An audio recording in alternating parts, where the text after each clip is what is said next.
যদি 30, আচ্ছা 34, 35, 36, 37, 38, 39, এই যে এই সংখ্যাগুলো রয়েছে, এই সংখ্যাগুলো থেকে যদি 35 বাদ দেওয়া হয় তার মধ্যমা কত বৃদ্ধি পাবে সেটা আমাকে বার করতে বলেছে। ঠিক আছে, তো এখানে সবচেয়ে দেখা যায় এখানে মানে সাতটা সংখ্যা আছে, 30, 34, 35, 36, 37, 38, 39, এদিকে 3টে এদিকে 3টে, 36। তাহলে মধ্যমা পদ হচ্ছে, অতএব মধ্যমা পদ হচ্ছে 36।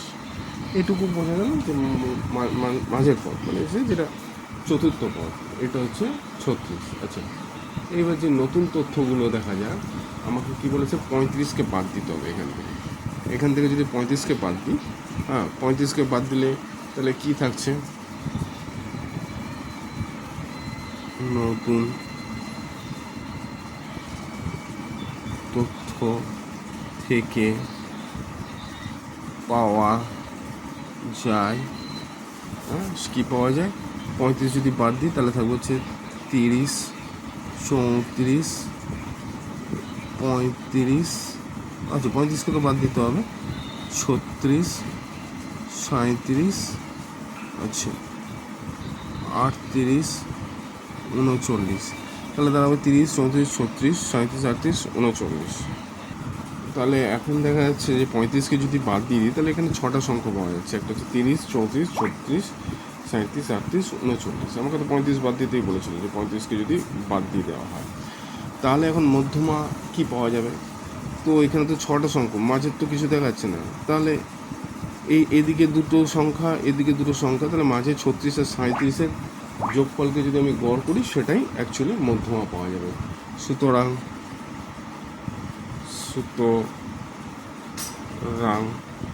মধ্যমা হবে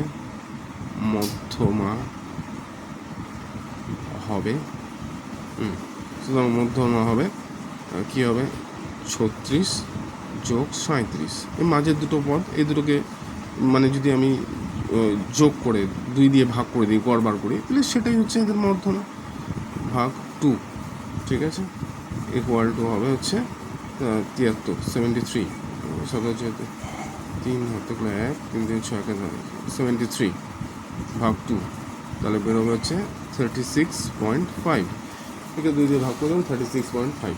তাহলে মধ্যমাটা মানে কতটা বৃদ্ধি পেল, তাহলে মধ্যমার বৃদ্ধি পেল, মধ্যমার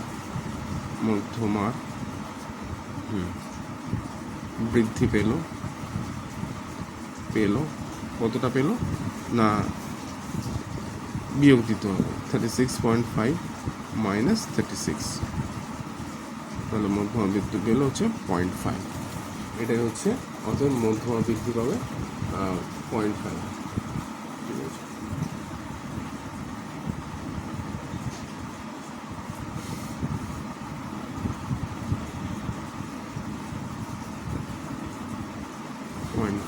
এটা হচ্ছে অ্যান্সার।